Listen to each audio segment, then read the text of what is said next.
Hey, what's up you guys? My name is Angie and welcome back to shen-angie-gans. I'm so excited for this video. I've been working on it on and off for about a week now. Lizzie Borden. This case is kind of crazy and it's kind of hard to research because it happened so long ago that there's like a lot of information that's been like rumored over the years or like stuff that's been added in that might not be true. So it's kind of hard to sift through all of this stuff and find the things that are true, but I think I did a pretty good job of it. This video is probably going to be kind of long, so let's just get right into it, shall we? Andrew Jackson Borden was born in 1822. He was of English and Welsh descent, and he actually grew up in very modest surroundings. As a young man, he actually struggled financially, despite being the descendant of very wealthy and influential local residents. Eventually, Andrew gained income from many different endeavors, including the manufacture and sale of furniture and caskets, property development, textile mills, and commercial property. He was also the president of the Union Savings Bank and a director of the Durfee Safe Deposit and Trust Company. By the time of his death, he was an extremely wealthy man. Despite this, however, Andrew was known for his frugality. For the amount of money they had, their house was quite small, and it even lacked indoor plumbing, which was a common feature for the wealthy at this time. The house was in an affluent area, but the wealthiest residents of Fall River, including Andrew's cousins, generally lived in the more fashionable neighborhood, The Hill, which was farther from the more industrial areas of the city. At some point, Andrew met Sarah Anthony Morse, who was born on September 19, 1823 in Somerset, Massachusetts. The two married on Christmas Day, 1846. On March 1st, 1851, they had their first daughter, Emma Lenora. In 1856, Sarah gave birth to another girl, Alice Esther, who unfortunately would not make it to her second birthday. It's speculated that her cause of death was hydrocephalus. After Alice's death, Sarah developed uterine congestion, which causes sharp pains in the abdomen,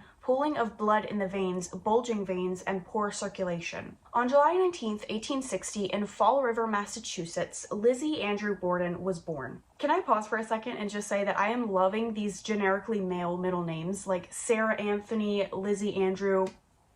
Living for it. Unfortunately, the uterine congestion would cause Sarah's death in 1863. So Lizzie had a pretty religious upbringing. She attended Central Congregational Church and was involved in many church activities. She taught Sunday school to children of recent immigrants. She was the secretary-treasurer for the Christian Endeavor Society. She also participated in the Women's Christian Temperance Union and the Ladies' Fruit and Flower Mission. Emma was said to take on more of a maternal role for Lizzie since their mother died when she was so young. 3 years after Sarah's death, Andrew married a woman named Abby Durfee Gray.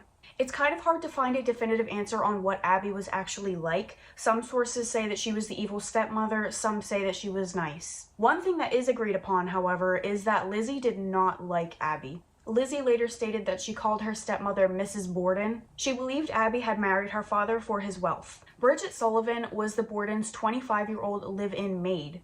She had immigrated to the US from Ireland, and the Bordens, specifically Lizzie and Emma, called her Maggie. The nickname was meant to be a reference to the previous Irish maid who had worked for the family. However, Maggie is also known to be a derogatory term for Irish immigrant servants. Anyway, Bridget later stated that Lizzie and Emma rarely ate meals with Andrew and Abby. A family argument in July 1892 prompted the sisters to take extended vacations in New Bedford. After returning to Fall River a week before the murders, Lizzie chose to stay in a local rooming house for 4 days before returning to the Borden residence. Tension had been growing within the Borden family in the months leading up to the murders, especially over Andrew's gifts of real estate to various branches of Abby's family. After their stepmother's sister received a house, Lizzie and Emma demanded and received a rental property. It was the home they had lived in until their mother died, and they purchased it from their father for $1. A few weeks before the murders, they sold the property back to their father for $5,000, which is about $171,000 now. The night before the murders, John Morse, who was Sarah's brother and Lizzie and Emma's maternal uncle, visited and was invited to stay a few days to discuss business matters with Andrew.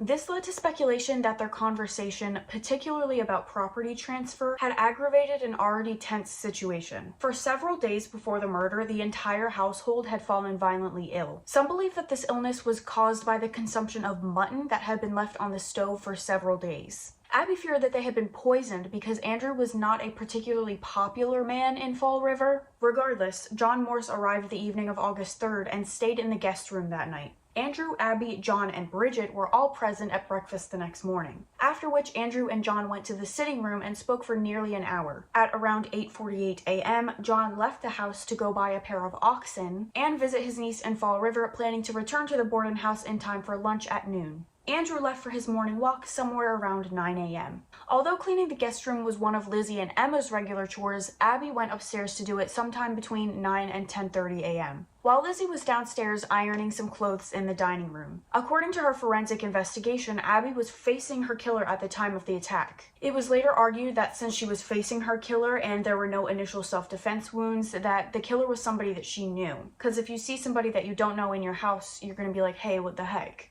But if you see somebody that you do know that lives with you, usually your immediate reaction isn't just going to be like, oh my god, you know?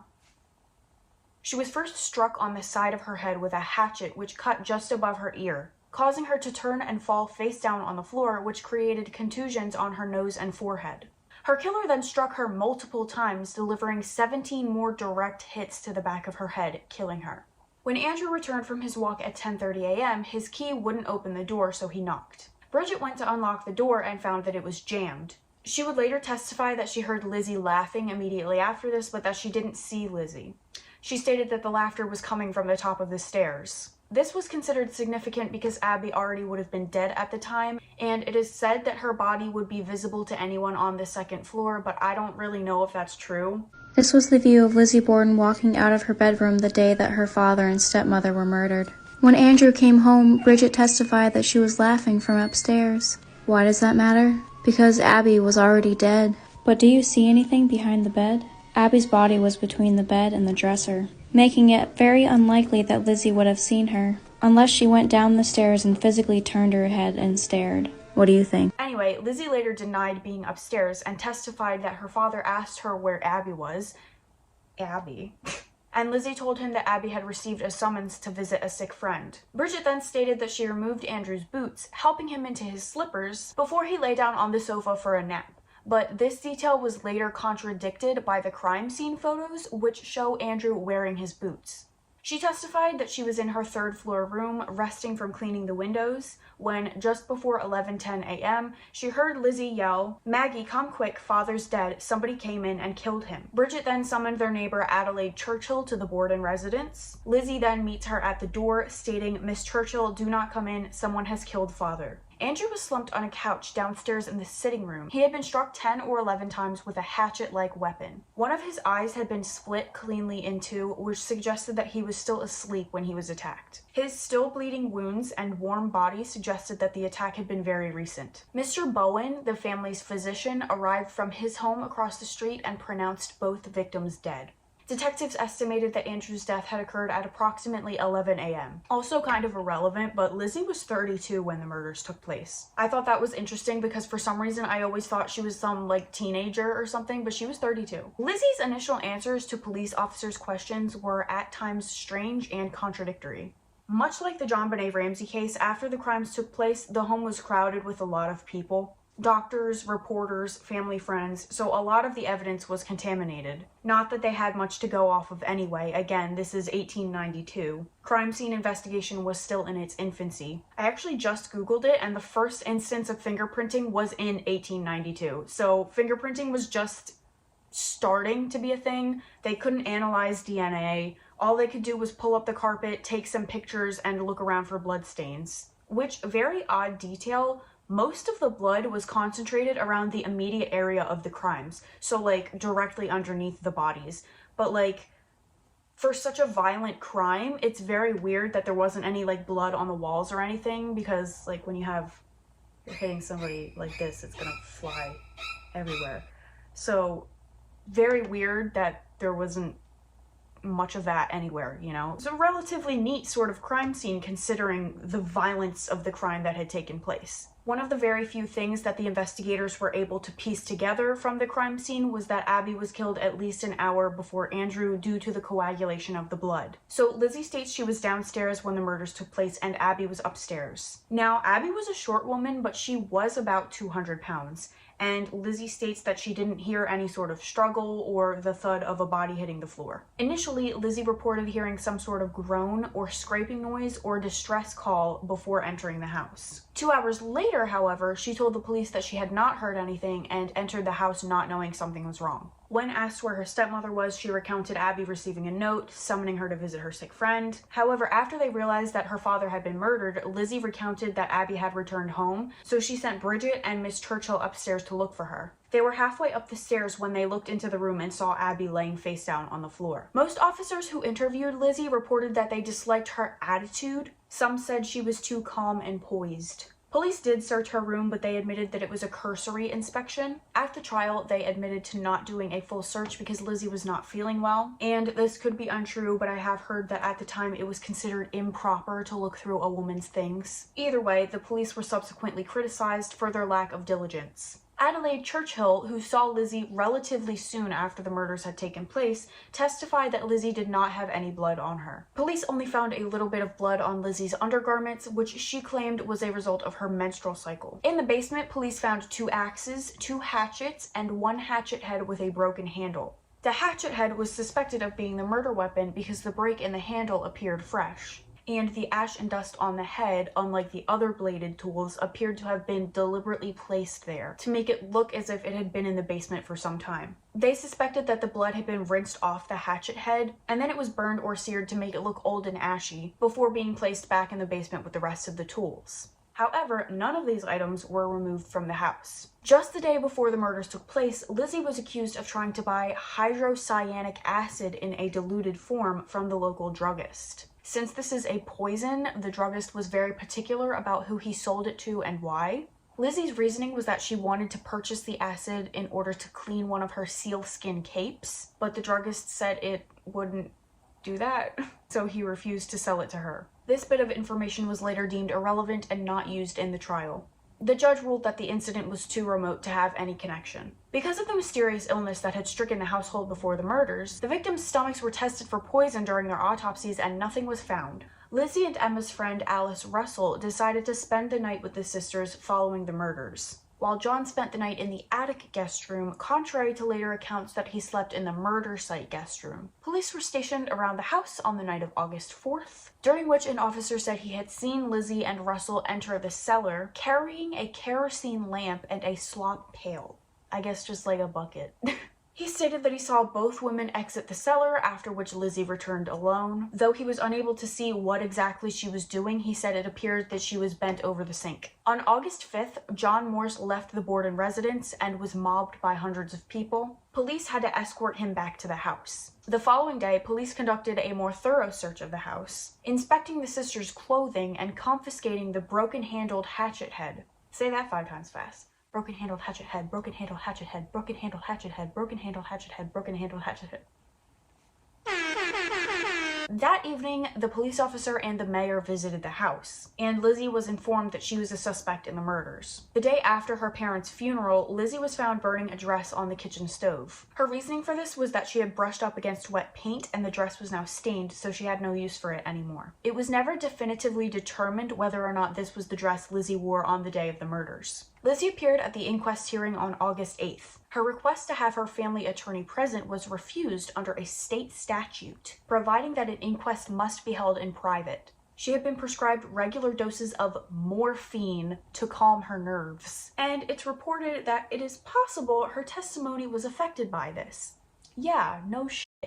Her behavior was reported to be erratic, and she often refused to answer a question even if the answer would be beneficial to her. She often contradicted herself and provided alternating accounts of the morning of the murders, saying she was in the kitchen reading a magazine when her father arrived home, and then saying she was in the dining room doing some ironing, then saying she was coming down the stairs. On August 11th, Lizzie was served with a warrant of arrest and jailed. The inquest testimony, and the basis for the modern debate of Lizzie's guilt or innocence, was later ruled inadmissible in her trial. Newspaper articles noted that Lizzie possessed a stolid demeanor and bit her lips, flushed, and bent toward Attorney Adams. It was also reported that the testimony provided by the inquest had caused a change of opinion among her friends, who have heretofore strongly maintained her innocence. The inquest received significant press and attention nationwide. Lizzie's trial began on June 5, 1893 in New Bedford. A prominent point of discussion and the press coverage surrounding it was the hatchet head that was found in the basement,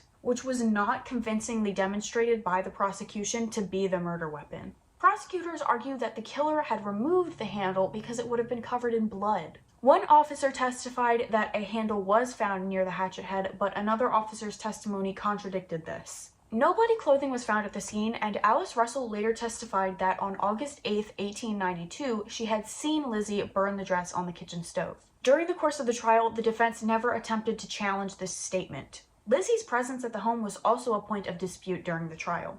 According to testimony, Bridget entered the second floor at around 10:58 a.m. and left Lizzie and her father alone downstairs. Lizzie told several people that at this time she went into the barn and was not in the house for 20 minutes or possibly a half hour.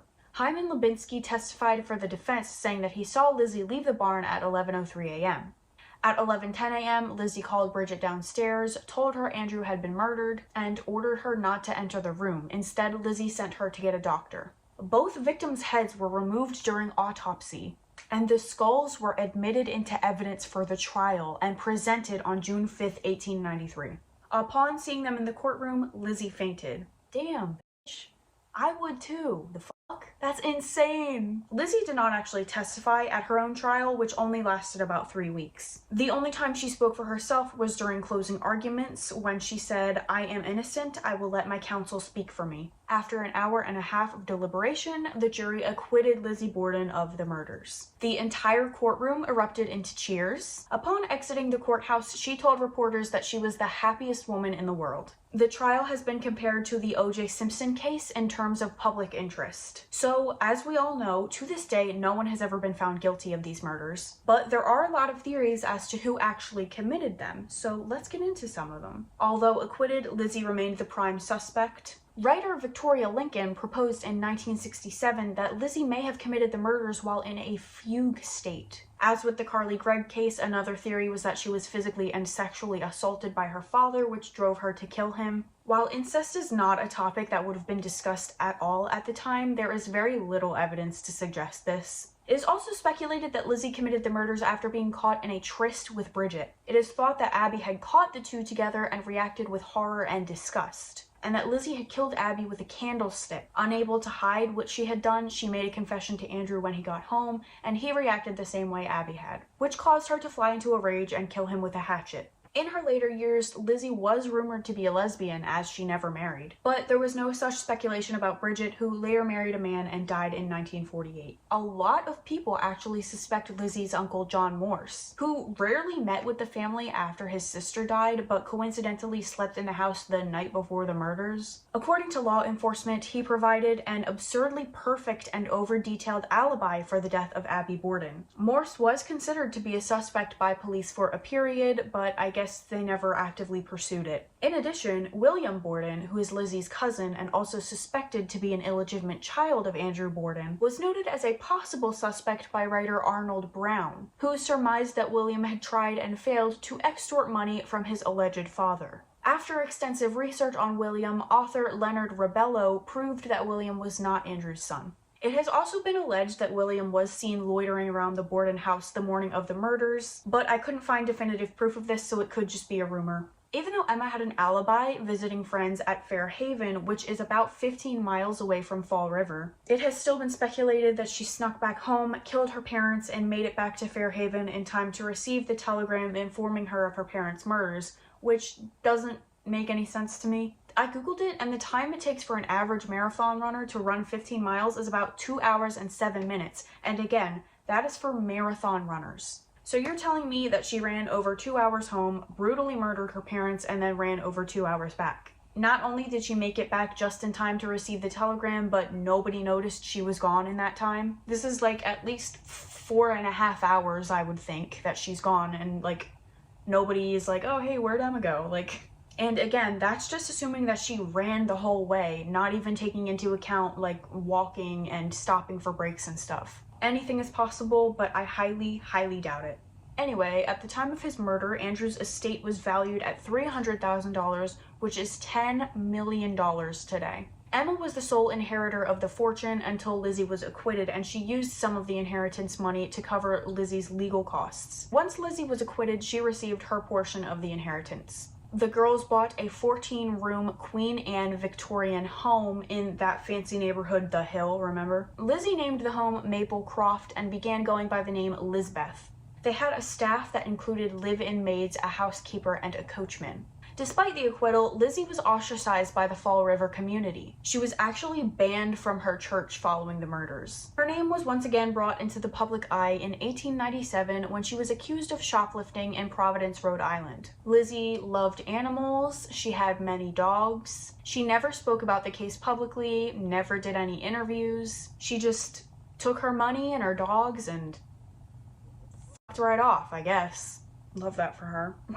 In 1905, shortly after an argument over a party given for the actress Nance O'Neill, Emma moved out of the house and never saw her sister again. In 1923, Emma moved into a nursing home in Newmarket, New Hampshire, both for health reasons and to avoid renewed attention following the publication of a new book about the murders. In 1926, Lizzie had her gallbladder removed and fell very ill as a result. She died of pneumonia on June 1st, 1927 in Fall River at the age of 66. It is said that very few people attended her funeral. 9 days later, Emma died from chronic nephritis. The sisters, neither of whom were ever married, were buried side by side in a family plot at Oak Grove Cemetery. At the time of her death, Lizzie Borden was worth over $250,000, which is equivalent to almost $6 million today. She owned a house on the corner of French Street and Belmont Street, several office buildings, shares in several utilities, 2 cars, and a large amount of jewelry.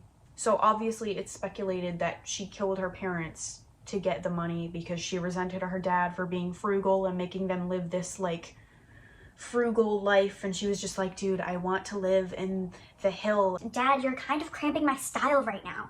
Anyway, she left $30,000, equivalent to $706,000 now, to the Fall River Animal Rescue League, $500, equivalent to $12,000 now, in a trust for perpetual care of her father's grave. Her closest friend and a cousin each received $6,000, equal to $140,000 now, and numerous friends and family members each received between $1,000, $24,000, and $5,000, $118,000. Damn, this girl was loaded. As for the Borden home, it still stands in Massachusetts, and it was restored and turned into a bed and breakfast. They actually have pictures of the crime scenes. Feels kind of gross to me. Pieces of evidence used in the trial, including the hatchet head, are preserved at the Fall River Historical Society. The case was memorialized by a popular skipping rope rhyme, which alleges that Lizzie hit her father with an axe 40 times and her mother 41 times. In reality, we know that an axe wasn't used. Her father was only hit 11 times and her stepmother was hit 18 or 19. It doesn't matter, but just for accuracy's sake. Children, if you're gonna jump rope singing about brutal murders, get your facts right. In terms of popular culture, Lizzie has been depicted in music, radio, film, theater, and television. You know what I mean. Often associated with the murders of which she was acquitted. There have been too many plays, movies, books, and TV shows written about her to list, so here are some of the highlights. Most of the early portrayals of Lizzie took place on stage in the form of plays, musicals, ballets, and operas. A folk singing group called the Chad Mitchell Trio recorded the black comedy song Lizzie Borden for their live 1961 album and released it as a single, which reached number 44 on the Billboard Hot 100 chart in 1962. In 1975, ABC commissioned a television film called The Legend of Lizzie Borden. It would star Elizabeth Montgomery as Lizzie Borden. After Montgomery's death, it was discovered that she and Borden were sixth cousins once removed. Lifetime produced a television film called Lizzie Borden Took an Axe in 2014, with Christina Ricci playing Lizzie. This was followed by the series The Lizzie Borden Chronicles in 2015. The feature film Lizzie, released in 2018, featured Chloe Sevigny as Lizzie Borden and Kristen Stewart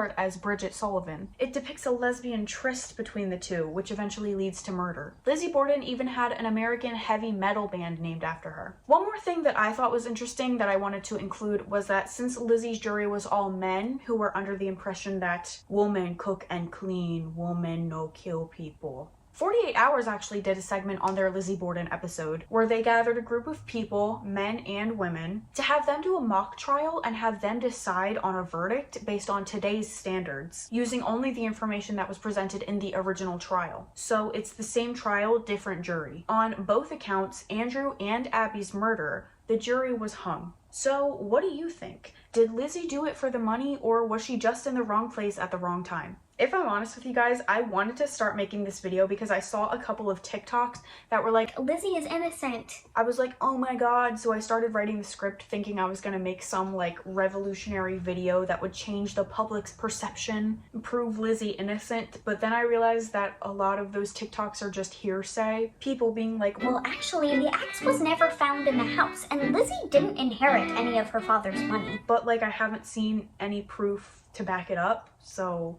like, that's fine. I'm not against that stuff. Like, whatever. I'm not against the possibility that Lizzie could be innocent, but I'm gonna need a little bit more than just somebody saying it on TikTok. So I just decided to tell the story as we know it because I didn't want to spread a bunch of rumors and information that may or may not be true. But that's all I have for this case. If you have something nice to say, leave a comment. If you have something not nice to say, leave a comment. If you like this video, please like, share, and subscribe. I post every Tuesday and Thursday, and sometimes a secret third day. I think that's it. Okay, thanks, bye. I'm from New Jersey, so I don't know how to pronounce that word. Is it buried or buried? I usually say buried, but I don't want to be confusing, so I say buried so you guys know what I'm saying, but I don't know if that's correct. It sounds weird. I'm working late 'cause I'm a singer. Shirt check. Anyway, lazy. I'm gonna call the police on my own self.